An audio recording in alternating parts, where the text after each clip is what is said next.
The wisdom of children. Good morning. Welcome to the garden. I'm glad you're here with us today. I really want to say a big thank you to Kent Millard, who was able to fill in last week. It was sort of serendipitous when I chatted with him at an annual conference, and of all Sundays, he had last Sunday available, and he never has anything available. So I think it was meant to be, and I've heard lots of good comments from you all about how much people enjoyed his being here. And I'm glad you're here today. You've probably heard a story or some version of this story, but this particular one tells about a student who had to write a paper on the difference between exasperation and anger. So she wasn't quite sure on what the difference was, so she went to her dad and asked if he could explain it to her. And instead of explaining, he decided to share an example. So he, this is a couple years old, so he picked up the phone and dialed a number at random. And a man answered, and he said, "Hello, is Melvin there?" And the man said, "Well, there's nobody here by that name. You should always look up to find the right number before you call it," and slammed the phone down. And so he looked at his daughter and said, "Now, obviously, we interrupted something important. The man was irritated at us. He was kind of annoyed at what we had done. But now watch this." He dialed the same number again. And the man answered the phone and said, "Hello?" And he said, "Hello, is Melvin there?" He said, "No, I told you there's nobody here by that name. Don't call this number again." "Why do you mean having the nerve to call this number?" Slammed the phone down. And the father looked at his daughter and said, "That's an example of anger. Now watch this." And he picked up the phone, dialed the same number again. The guy said, "Hello!" And he said, "This is Melvin. Do I have any messages?" Well, I don't know what the point is of that story, except to illustrate the difference between exasperation and anger. And we've all been there. We've all been in places like this. At one time or another, most of us get angry about something. Sometimes there are little things that provoke it. Maybe we're driving a car. Now, you can tell this is sort of a personal example. We're driving a car and somebody doesn't yield coming into the roundabout when they're supposed to. Or somebody doesn't yield at a stop sign, and we may have a few choice words for them, but we say it in the privacy of our own car, at least most of the time. And so it doesn't really harm anybody. It upsets us, but then we go on with our day. But sometimes, as you well know, this spills over into public rage, and that road rage thing emerges. And in fact, I read somewhere that it's estimated that about half of the fatalities from automobile accidents are as a result of aggressive driving. Aggressive driving like racing and tailgating and ignoring traffic signals and traffic stop signs and such, and by speeding, which is the common form of aggressive driving. But it isn't just on the roads that things like that happen. It's in the air as well. In fact, since airlines have started keeping track of the air rage incidences, they've discovered that they've increased some 800% since the very beginning. And, of course, in the workplace, all too often we hear the stories of violence in the workplace, of assaults that take place there. It's said that statistics tell us some 2 million assaults take place in the workplace over the course of a year's time. And there are 1,000 to 1,500 deaths that occur each year because of violence in the workplace. Now, all of these happen a lot and just are examples of the kind of anger that erupts sometimes in some very public and some very damaging ways. Someone by the name of Leon James, who is a professor at the University of Hawaii, said this: "We feel rage and we express it with hostility whenever we are in public places. I call it culture tantrum." I think that's a good phrase for it. And Charles Spielberger, who had specialized in anger, the study of anger, defined it as an emotional state that varies in intensity from mild irritation to fury and rage. So anger, although it's a common emotion, is a problem for many of us. And I guess we could say that anger is a problem, but it's not that anger itself is, it's how we mismanage anger, how we don't handle it in appropriate ways and in gentler ways than we sometimes do. That's the real issue, what we have to talk about. Now, where does anger come from anyway?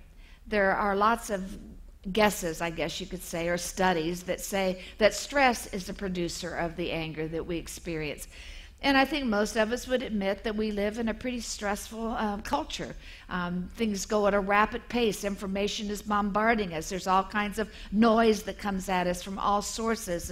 And so we just don't have any chance to find any space, any time to catch our breath, to see more clearly. And so we erupt sometimes from the pressure of everything that pushes on us in one way or another. So stress might well be a factor. There are also studies that say that we are becoming a hypersensitive culture, that we are so self-centered. We've talked about this before, so self-centered that we think everything's about us.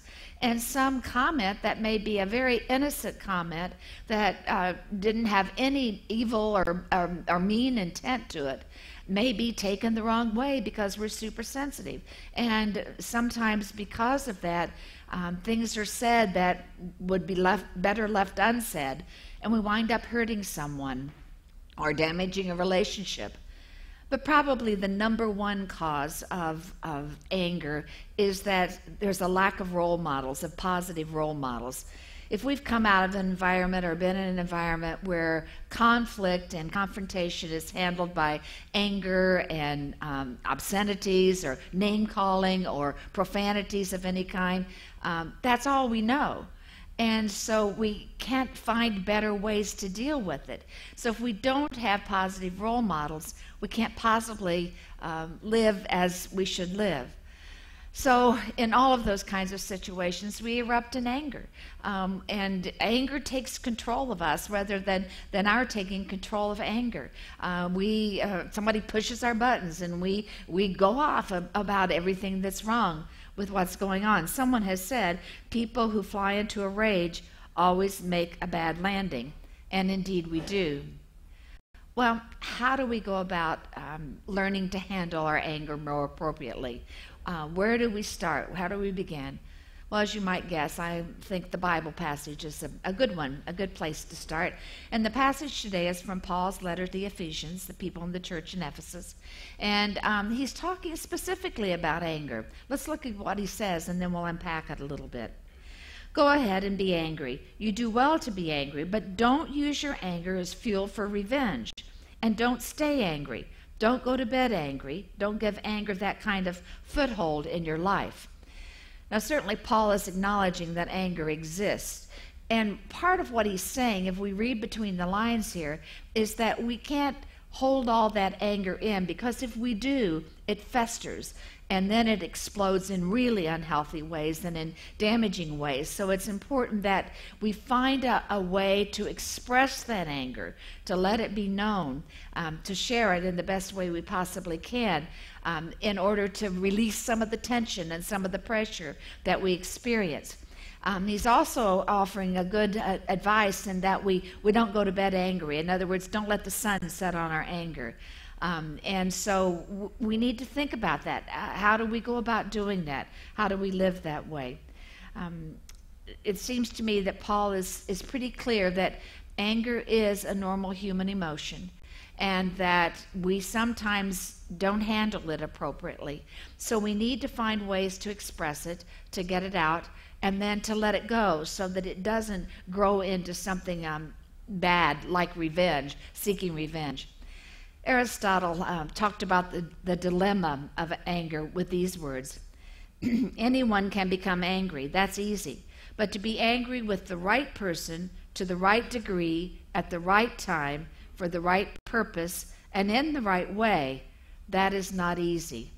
And indeed, it isn't easy. It's a hard thing. So how do we do that? How do we become angry at the right time, at the right person, or the right instance, in an appropriate way? How do we do that? Well, there are several suggestions that we might offer, that have been offered, that could be perhaps helpful in doing that. Perhaps we need to do a little analysis of some situations and think about the things that have provoked our anger. When have we caught ourselves being angry, and what has the situation been like? and then try to figure out a way that we can diffuse that situation the best way possible. How might we prepare for that and think ahead a little bit and maybe decide a different way to handle it than perhaps the way we've handled it in the past.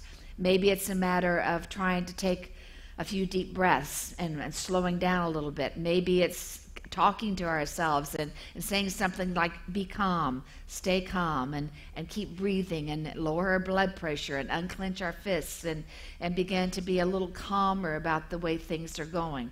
So perhaps we can think through a situation and make sure that we never say things that are hurtful to anyone else, that are in any way damaging to our relationship in any way, shape, or form. So that might be one thing that we can do. Some would suggest that we remove ourselves from the situation. In other words, we take a break from it, maybe for a few minutes, maybe for an hour, maybe for a day.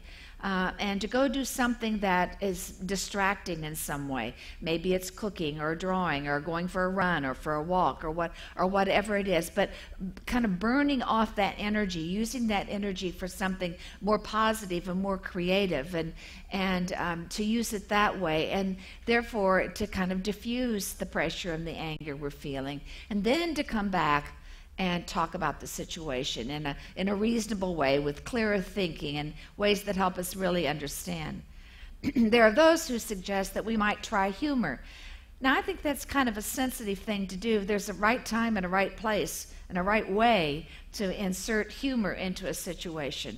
And it's not always appropriate, but it sometimes really does help. And if we ever stop to look at ourselves when we're angry, it really is a pretty funny picture, because our faces get all scrunched up and we clench our fists and we turn red and, all of those kinds of things. And it can be, when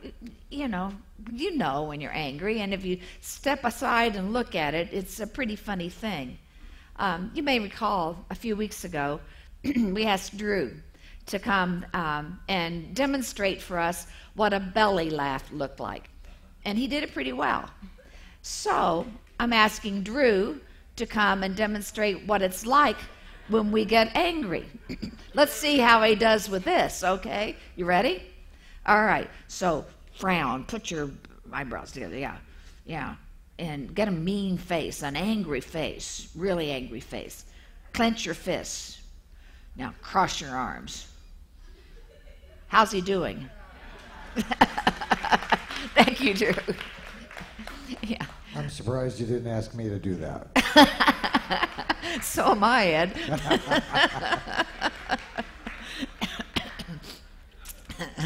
Yeah. Okay, so you got the picture. Well, I read a blog by someone by the name of Leanne Joshua, and she is the one who writes about the value of using humor when we're angry. And she talks particularly about when we're angry at ourselves. Sometimes we do really foolish things and silly things and stupid things, actually. And she said sometimes, you get angry at yourself and you kind of beat yourself up as a result of it.